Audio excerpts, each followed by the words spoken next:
Find out why I'm giving the Rokid Style just one more chance. One more. And the word you're looking for is blind. Stick with me. Hello there, and welcome to another episode of iCantCU, your window into a world where blindness doesn't dictate ability. My name is David, at David Benj, on all the socials. Thank you for joining me for this episode, number 299 of iCantCU, and welcome inside Studio B. As I mentioned the other day on White Canes Connect and Federation Focus, to my right, your left, very messy. Let's get right to it with the Rokid Styles. I have given them every chance, and just when I thought I wasn't going to use them again, something cropped up, and I thought, you know what, I will give them another try. I've taken them places where I really wanted to use them. They were complete fails. They wouldn't respond when I tried to do some voice-activated stuff. Hey, Rokid, blah, blah, blah. I even tried on the glasses just to record video. There's a button on the right frame, on the right arm. Wouldn't work. Could not get them to record. When I did get them to record, whether it was with the button or using my voice, I couldn't get them to stop recording. And I was just about done, and I realized that I've been having some issues with my phone, and maybe that's the reason. Maybe. So I'm giving them one more try. I'm going to take my phone in, and I'll get into this in a little bit. I'm going to take my phone into the Genius Bar and see what the story is there. Really weird stuff happening to my phone where at some points only half the screen is visible. I'm in Mail, for example, and I've got enough vision to know that there's just a black screen halfway down. And I can, with VoiceOver, I can single finger swipe to the right to go down the list, which I can still do. But the screen itself is blank. I don't know what causes that. There are times when I go to take a picture and I open the camera and the screen just goes black and just repeats the word flash, because the word flash is up at the top. If you are familiar with the iPhone, that's where you adjust the flash. Turn it off, turn it on, leave it on automatic, whatever. And that's the only thing that it will say. I can't get it to do anything. So I tried to make a Genius Bar appointment today. I'm leaving for Austin, Texas on Thursday. Ziggy has a vet appointment, and I'll talk more about him in a little bit on Wednesday. So there's really not any time. Nobody had an appointment for tomorrow, Tuesday, the 30th of June. So I'm giving the Rokids one more chance, and I realized I should do this when I upgraded the software. I don't remember what build it was, but when I did that, for a minute, they worked okay. And I thought, well, maybe it's the phone now. Let me give it a try, so I'll stick with it. But there were times I wore them because I wanted to put them through the paces, and they just would not work either at all or enough to make them worthwhile. I couldn't use them. And when I'm traveling, I'm going to need a pair of glasses. So, of course, I'm going to use the Meta Ray-Bans. Of course, the problem with the Meta Ray-Bans that I have, they're the first generation, so battery life is terrible. So I'll make sure my case is charged, and I will frequently put them in there. But as I mentioned in previous episodes, getting through the Philadelphia International Airport with them back in January when I went to Podfest, outstanding. Getting out of Orlando's airport, outstanding. Getting around the hotel, great. So I'm hoping that's going to be the case going to Austin. Going to Austin for the NFB National Convention. It runs the 3rd through the 8th. I'll be there from the 2nd to the 9th. I'm looking forward to it, but it is a lot of work, and it's been a lot to get ready. Hence, I'm recording this on the 29th of June, and I told you last month that I was going to start doing more of these. I have been doing plenty of recordings, mostly Federation Focus, on the NFB of PA YouTube channel. Check that out at NFB of PA, over on YouTube. Also, White Canes Connect have a couple of episodes out. I've got one link down below where I talked to someone named Rich Crawford, who is a lifelong member of the NFB, and he's in his 70s, and he talks about going way back into the 60s with the NFB and basically being mentored by Kenneth Jernigan. Just very cool. Very good interview. Just a good sit down with him. He's based in South Dakota. With everything that I have going on, I thought, what am I going to do? I've got so much stuff to post. When I do an episode of Federation Focus, for example, I not only do the episode, I not only edit it, I do all that. I grab the transcript and I have set up in ChatGPT to do a workflow. Gives me the YouTube description based on the transcript, gives me LinkedIn posts and Facebook posts. They're the same. X posts, stuff like that. It also gives me email subject line ideas because we send out to the NFBFPA mailing list. We also send out to the listservs within the affiliate. So there's a lot that goes on with that. Also gives me, we use MailChimp and there's a one-line preview line. It also gives me something for that. So it just makes my life a whole lot easier. In fact, I'll be talking on a committee down at National Convention. The Communications Committee is doing a panel, and I will be one of the panelists to talk about that. So it has made it easier for me. And there's no way I would be able to do that every week, White Canes Connect every week or two, and all the other stuff. And then, of course, trying to get this podcast done, which I really miss doing this because this is on something that I really like talking about. But there's between National Convention now and getting ready for State Convention in November, doing a lot there. I'll get more into that in upcoming episodes, maybe episode 300, which will be the next one. Hopefully it will happen before the end of July. But this is $2.99. Now, one of the things to help me, as I started to say, is when I was at PodFest, I met a company that has VAs for just about everything. And there's a million companies out there that have VAs. But this one I liked. It was someone who was familiar with the podcasting space and started off that way. It's a husband and wife team. And so I finally bit the bullet and said, you know what? I'm going to try a VA 10 hours a week for the foreseeable future. We'll see how long it goes. I don't know how long it'll last. But already the VA that I have, his name is Adrian, and he has posted a few times over on the White Canes Connect Instagram account at PA Blind Podcast. I hope to get him posting on the National Federation of the Blind of Pennsylvania's Instagram account once we have some material for him there. And then, of course, on my own Instagram account, because when I release an episode of my own podcast, iCantCU, what you are now currently consuming, I never post anything on Instagram because I can't link to it. And I just wasn't really getting it. I wasn't doing it right. Here's the funny part about when I hired Adrian. As I said, it's a company. So when I was on the call to talk to him and bring him onboard him, there's a whole bunch of other people on the call. I want to say maybe 6 or 7 other people. The guy that led the call used every word in the book about not being able to see except blind. It is what it is. And as I've mentioned, I can't tell you how many times in this space, there is not a one-size-fits-all blind. It is a spectrum, not the spectrum of colors, not a capital N, red letter N that unfolds into a spectrum of colors. It is a spectrum. Somebody has a little bit of vision. Hey, I could see colors. That's why we got our red Keystone Chapter t-shirts, because a lot of people, when they have very limited vision, can still see colors.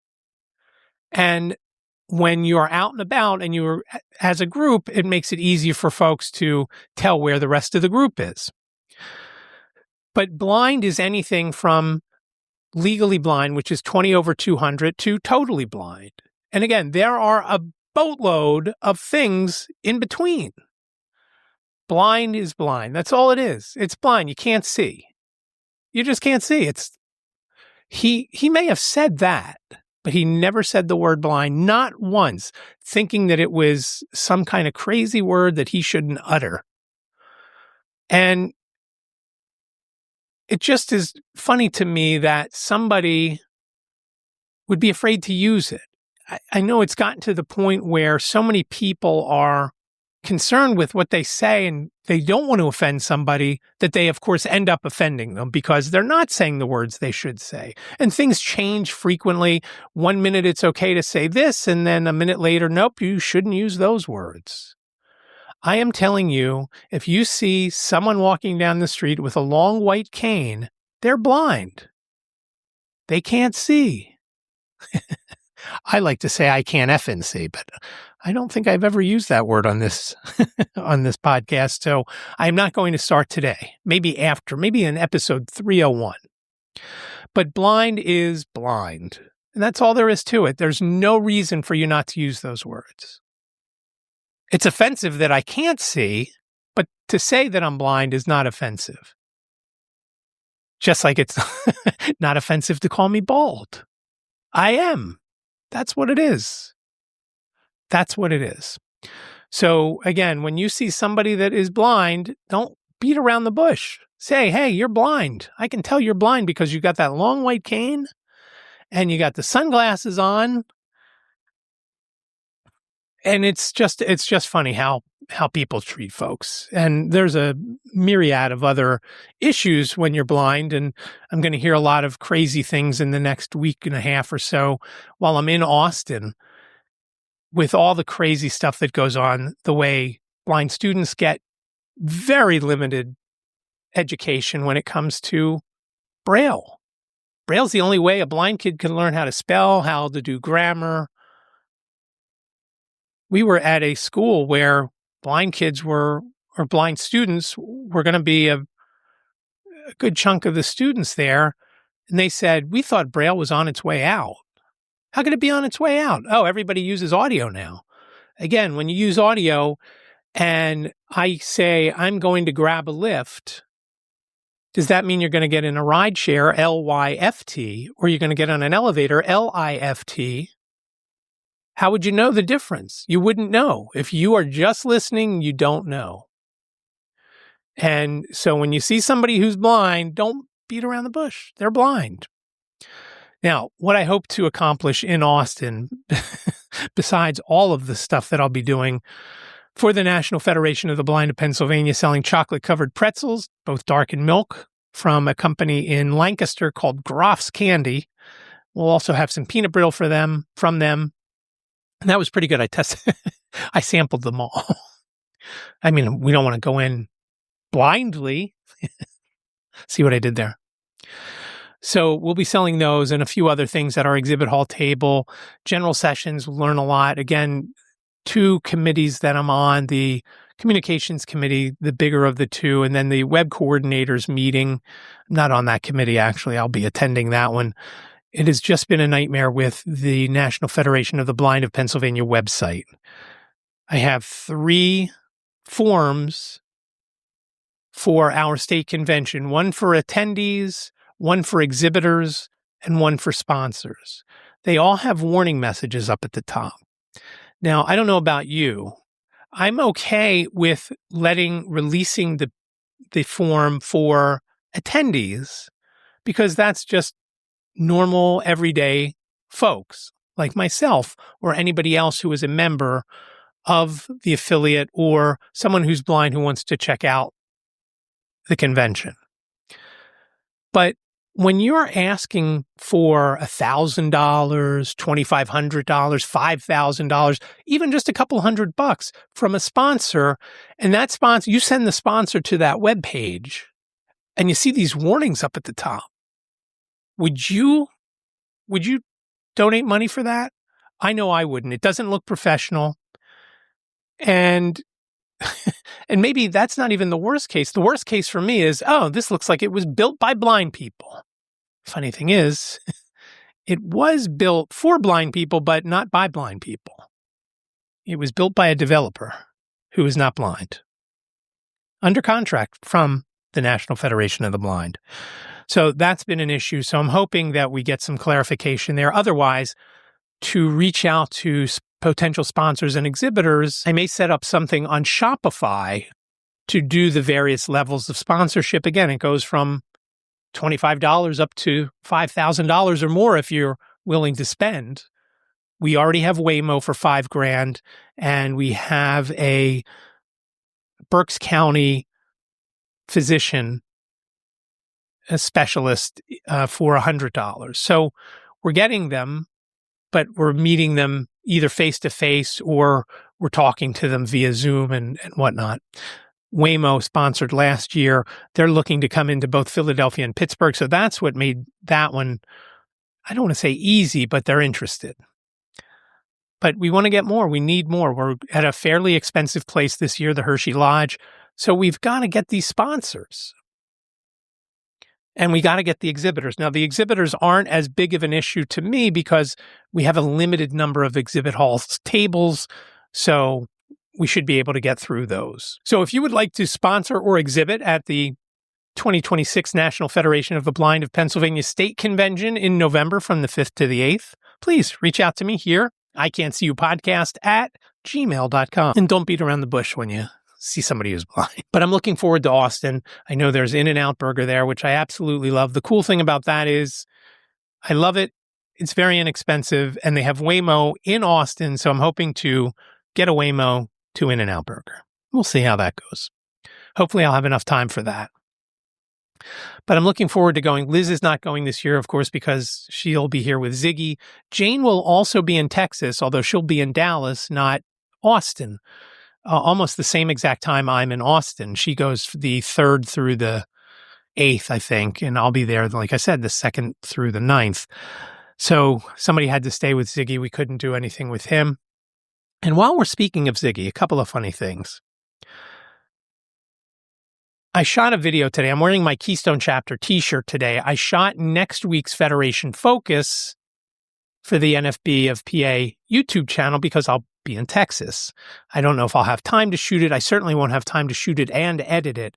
So we shot it today. I'll edit it after I finish editing this podcast, and I'll schedule it to come out. They come out Monday in the 12 o'clock hour over on the NFB of PA YouTube channel. So I wore that because we're talking about something that we'll be doing. And when I asked Liz if she would go in with me so she could monitor the camera to make sure top of my head's not cut off. So she did that and was helpful with that. But we decided to take Ziggy because we're Sierra Green, where we are going to be in August 8th. We are going to walk. The NFB is doing this thing. It's the 2nd or 3rd year they've done it. This is the first year Keystone is participating in it. It's called the Coast to Coast Movement Challenge. One of the things with blind folks, I can't see, so I'm just going to sit here on the couch. And we want folks to get up and about and do something, yoga in the park, do a walk. One of the chapters from Chicago did a walk along the river walk there. We're going to walk after our August 8th meeting from the Penn Museum over to Sierra Green. And it is roughly a mile by the time we count everything. The walk from the museum to the entrance to Sierra Green is 3/4 of a mile. But Sierra Green is a park that is up on the 12th floor of a parking garage. So it's about an acre. So we're going to walk over to the garage, walk up the stairs, the 12 flights, and then walk one lap around the park. And I have some footage running here to show you that I was there today and did that walk around the park. So all told, it's probably going to be a little bit more than a mile once all is said and done. And in August, we usually have our quote unquote picnic. The last couple of years, we've done it right at Sierra Green because, again, it's fairly close. We could all walk over there from the Penn Museum, and then we enjoy lunch together after one of our meetings. So this year we added the walk because the NFB really pushed their Coast to Coast Movement Challenge. I'll leave a link down in the description where you can donate if you would like, and you don't have to donate a lot. If you could donate $5, that would be outstanding.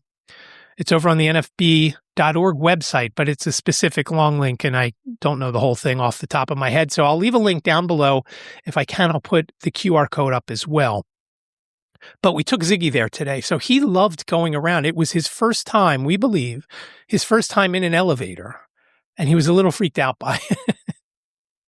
He didn't know what was going on. He was a little nervous, but when we got to the rooftop and walked around this park with all the grass and everything else around there and the plantings and the trees and the shade, it's so nice. It overlooks the one side, the eastern side of the park overlooks the Schuylkill River. and the Schuylkill Expressway. You can hear the trains coming into 30th Street Station. It's just very cool up there, literally cool if you're not in the sun. It's a nice breeze, of course, because you're 12 stories up. And it basically covers a city block from 30th to Schuylkill Avenue and from Chestnut over to, I believe, Walnut. It's just nice up there. It's very nice. And they have a covered area that you can sit in to eat lunch or dinner or whatever the case may be. They have a giant screen that they play movies on, and I thought it would be very cool, and I'll approach them about this. But I think it'd be cool to do a fundraiser up there for the National Federation of the Blind of Pennsylvania and maybe run a movie on one of those big screens that has the audio description also going so folks could see. And I don't know what it would take. I know when I inquired before about doing a function up there, minimum was $1,700. Now, this is going back a couple of years, so it's probably more now, probably into the low or mid $2,000 range. But if we could do it as a fundraiser for the affiliate, maybe we could get 100 or 200 people. I think it would be outstanding, and it would be a nice evening to be up top there, again, assuming it's not raining or too ungodly hot like it's going to be the rest of this week, both here and in Austin, Texas. So we walked around there. We stayed roughly, I don't know, maybe 15 minutes to a half an hour. I shot some video. I walked around and shot some video. Liz got Ziggy water, which he didn't drink. He didn't use the grass to go to the bathroom. He was just happy to be up there. And then we got in the car and came home. Now, one of the funniest things, and I'm going to run the video now, I'm going to leave the audio down on that. But one of the things that we've been doing this summer, again, he's got lymphoma. We don't know how much time he has left. He's been in pretty good shape. The only thing that's really kicking his butt is the chemo itself. Now, knock wood, since we're in the 5th round of treatments now. Last week was the first week. Basically goes 4 weeks is 1 round of treatments, 3 weeks of treatment, then an off week with just some blood work. So last week started, and every round, there's been an issue where he didn't have it 1 week because blood count was too low or this or that or the other, or he was sick. At one point, he had lost 10 pounds, and I'll get to that in a second. So he started his 5th round of treatments last week, Wednesday, July 1st. He goes for round number 2. Now, round number 2 is oral medicine. 1st and 3rd are IV. So when he's been having these issues and he's been losing weight where he doesn't want to eat, we started giving him high calorie items. He loves baguettes. He loves soft pretzels. He loves croissants. He just discovered croissants. But one of the things, we started taking him, if we were going to get ice cream, and we would see if they had some sort of dog treat for him.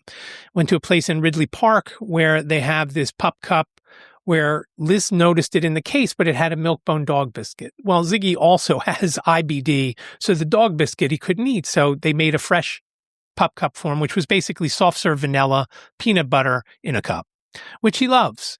But we took him to Dairy Queen a couple of times. And the beauty, of course, of Dairy Queen is the one that's close by has a drive-through, so we don't have to get out of the car. Well, here, as I'm speaking about it, is him freaking out when he realizes he's going to get some ice cream. And he was going nuts. It is hysterical. Now, I mentioned that he had lost 10 pounds. Well, we got it all back for him, then a couple extra.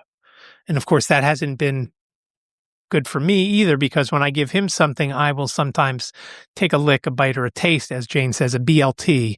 And that's where it is an issue for me. And he is now 77 pounds. So I'm interested to see what he is this week. And in all fairness, he also wasn't walking as much. Liz used to take him on 2 walks each day, one in the morning, one in the late afternoon or evening, depending on when it got dark. For 2 walks, each one would be around 2 miles, a little more, a little less, depending on how he was doing. Since he's gotten sick, he's never done the whole circuit. He's done most of it a few times, but Liz usually does this one loop, which I don't remember what the mileage is there. It's roughly a mile, give or take.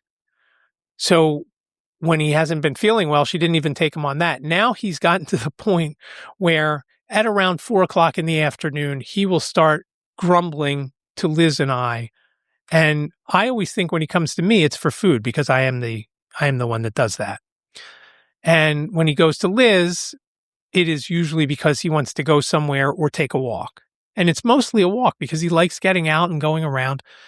And now that it's going to be hot, we don't know what we're going to do with him while it's so hot out. I don't know if the Springfield Mall, Jane would not like this, but I don't know if the Springfield Mall will allow him to go in just to walk around like the senior citizens that go in there. We're going to find out, though.